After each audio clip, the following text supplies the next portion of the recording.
You may well think that Somerset Summer Steam is an inappropriate title for the third film in my series this year, because here we are at the Beeches Light Railway, which is built in the garden of Mr. Adrian Shooter and his wife in Oxfordshire.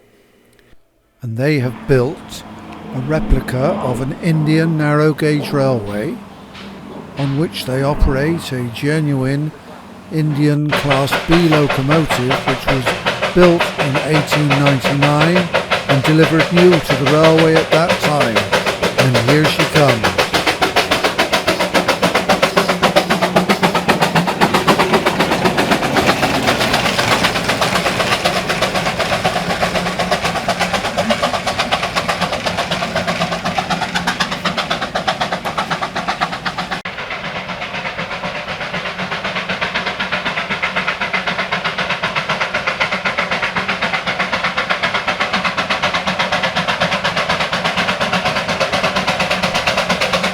The locomotive was intended originally to operate at Siliguri in northern India. Siliguri being the start point, the southerly point of the Darjeeling Himalayan Railway. The locomotive is somewhat modified from those in use on that railway to this day, in that it has a tender and the coal is stored differently, and the boiler is fuelled differently using that coal. But we should see more of that as the film progresses.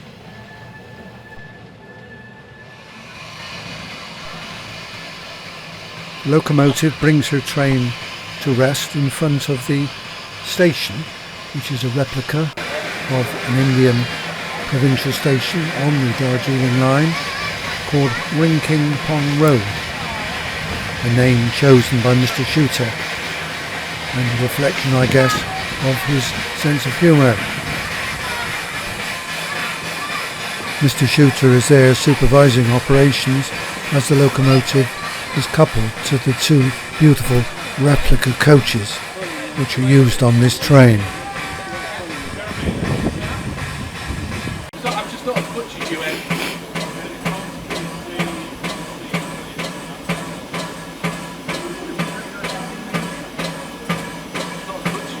Practice, love.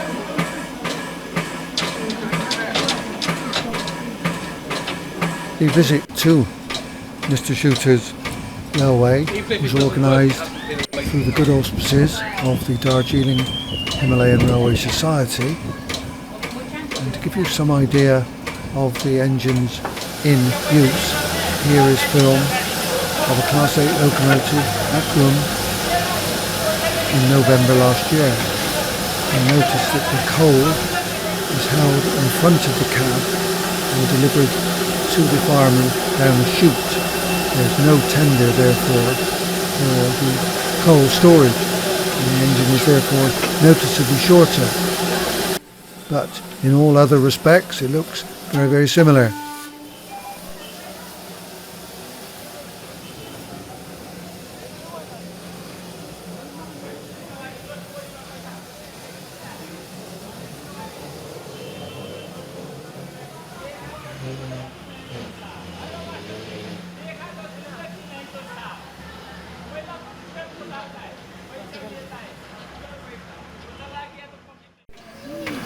Back again now to look at our own locomotive as she is prepared to operate the first train of the day.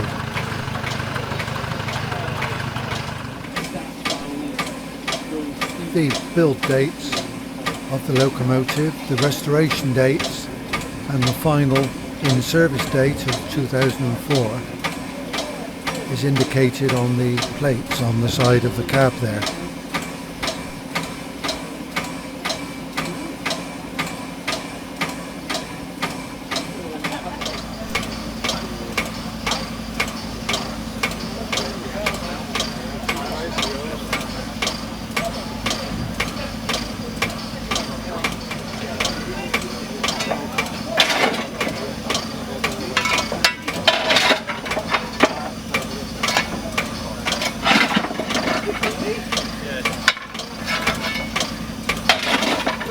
following crate.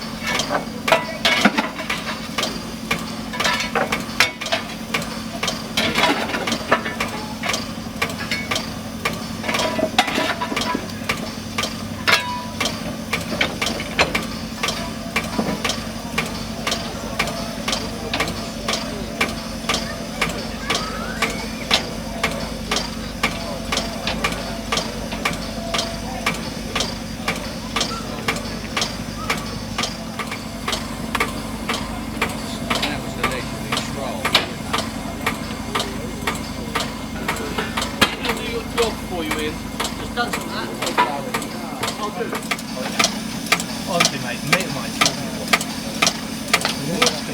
what.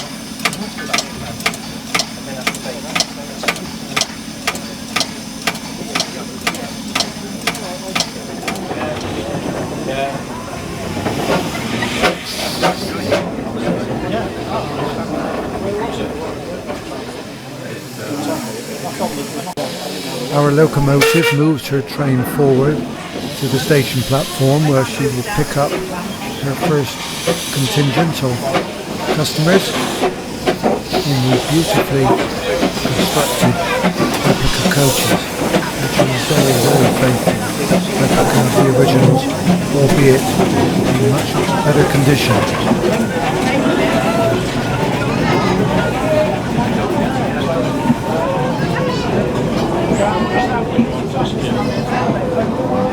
Least bogey there, it's a four wheel.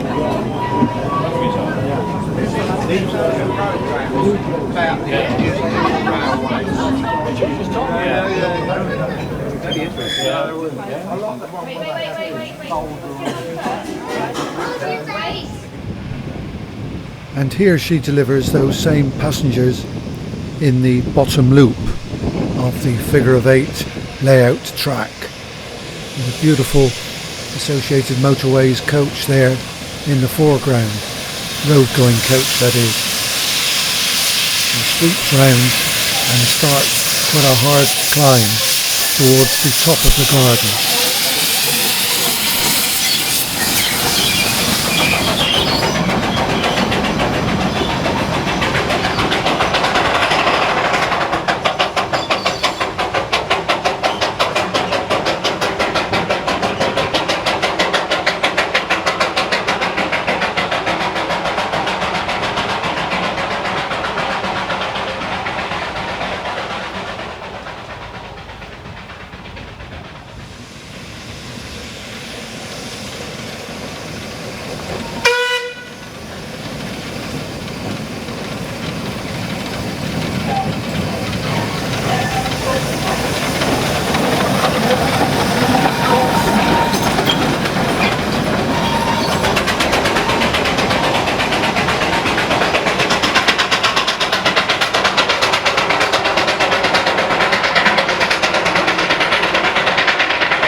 And here we see our locomotive again at the station exit, waiting her second departure.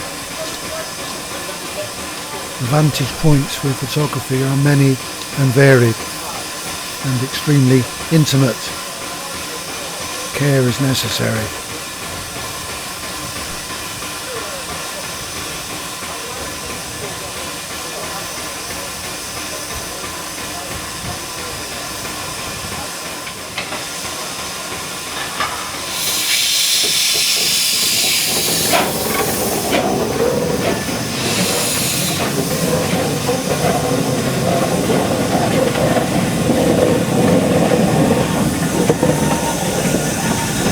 Wonderful.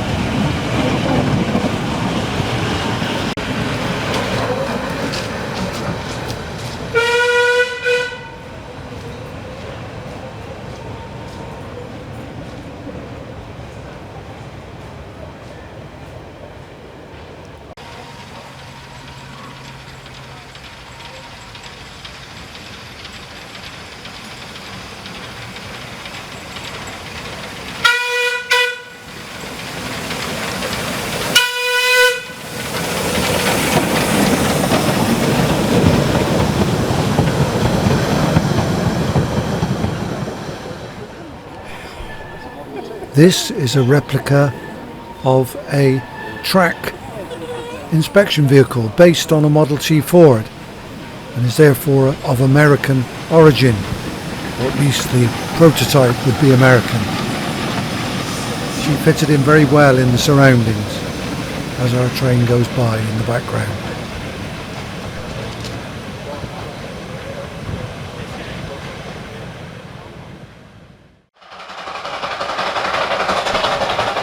We are now at the top of the figure of 8 and the loco is working hard.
Our loco now pulls her train into the station where she will rest for the lunch time, prior to which Mr. Shooter gives a short address. Very glad you kind of brought the weather with you, so I noticed some of you are hedging your bets, very wise.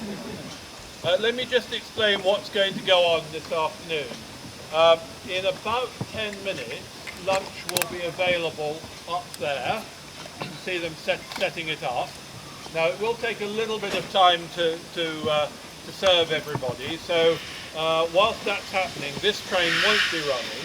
However, the Ford Model T inspection car, which is over there, which is a replica of one from the Sandy River and Rangeley Lake Railroad, that will be running, so as many of you have a ride in that as you can. There's only one rule about the lunch, which is the train crew go to the front of the queue. Very straightforward. And don't forget the pudding, by the way. The pudding is always very good. Now, one very important thing, the driver has already had to slow down and brake and whistle quite heavily for 2 or 3 people, and you probably know who you are, who have been standing too close to the track can you please, if you're taking photographs or for any other reason, keep well away from the track. Don't give the driver a heart attack by him not being sure if he's going to hit you. So say, you probably know who you are, but please don't do it. Stand back. We have to fill an awful lot of forms in if we kill you, and we don't like doing the paper. Now, a couple of other things to mention. Barbara runs a tour every year, which a number of you here have been on, to India and Bhutan. The next one is running towards the end of March, isn't it? Starts in Calcutta, which is a whole lot of fun.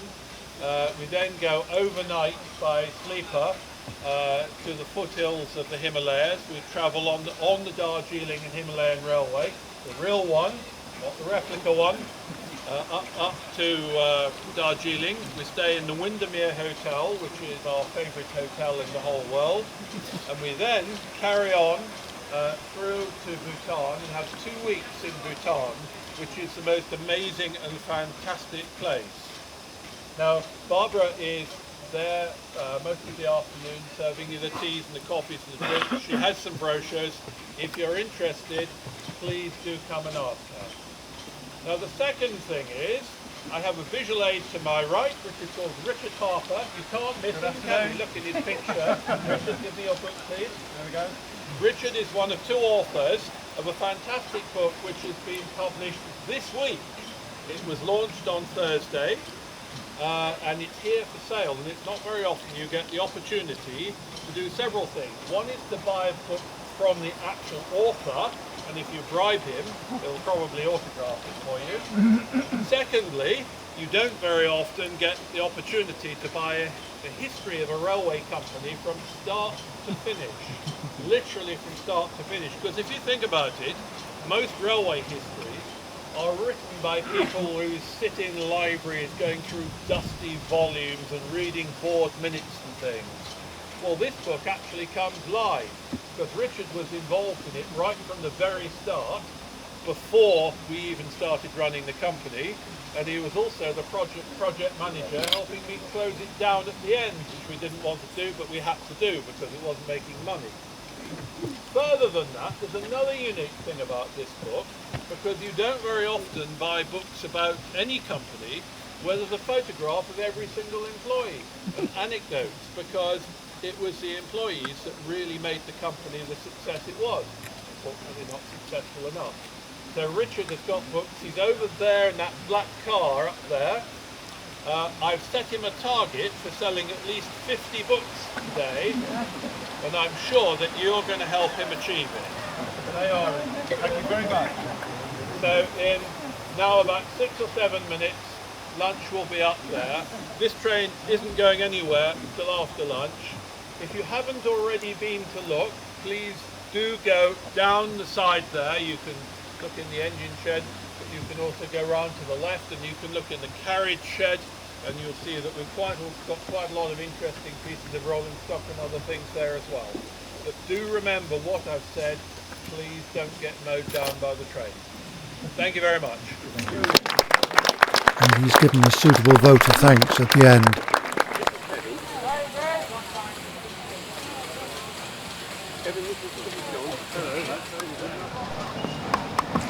We are now at the head of the bottom loop and are well placed to hear the engine working hard as she comes towards us.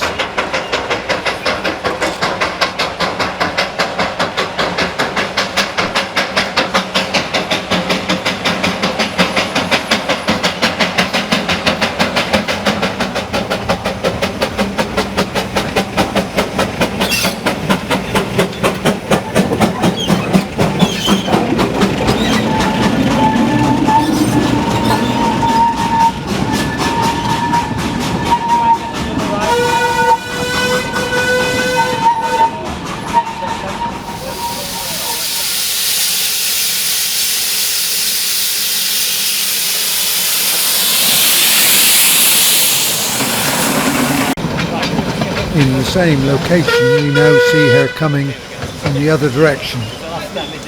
We are adjacent to the engine and carriage sheds. this in the mountains, like my mountains here.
I tend to dwell on this shot because I love the sound of the engine as she climbs the other side of the loop past the motor coach there.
Now we're back at the front of the station, and there are the plates that I was referring to earlier on. 1889, 1908 and 2004. What a history.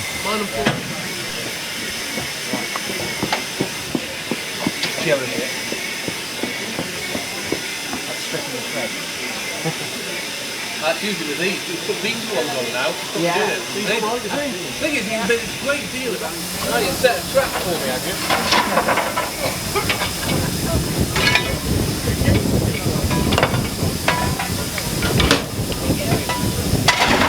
Alright.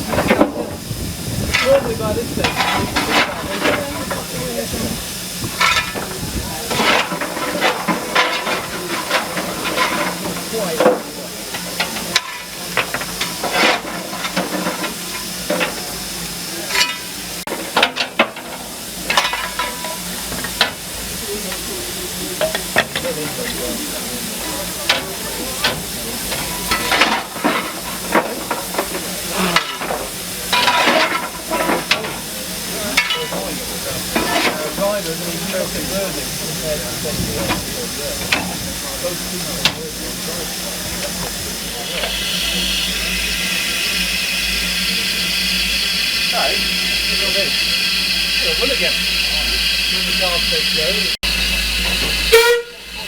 And now we watch our train leave round the bottom part of the loop. She will pass down very close to the engine shed and then round the bottom loop.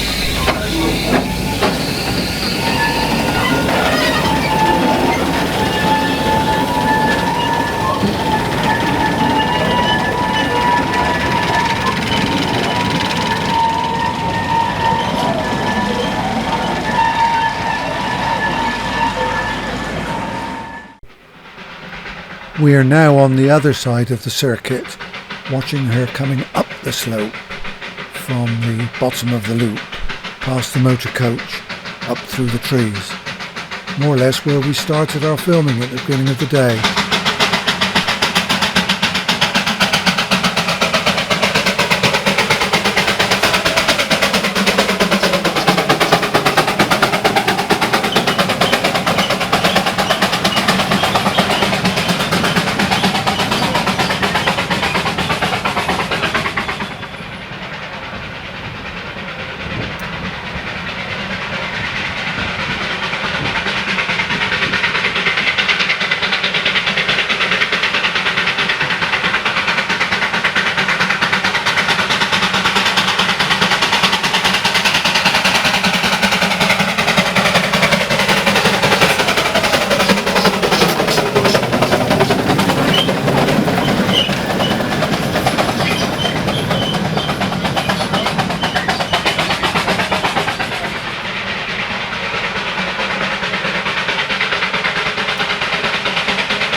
And now we shall watch our final views, look again for the last time at the station, and watch our train come round the bottom loop and climb up past the motor coach.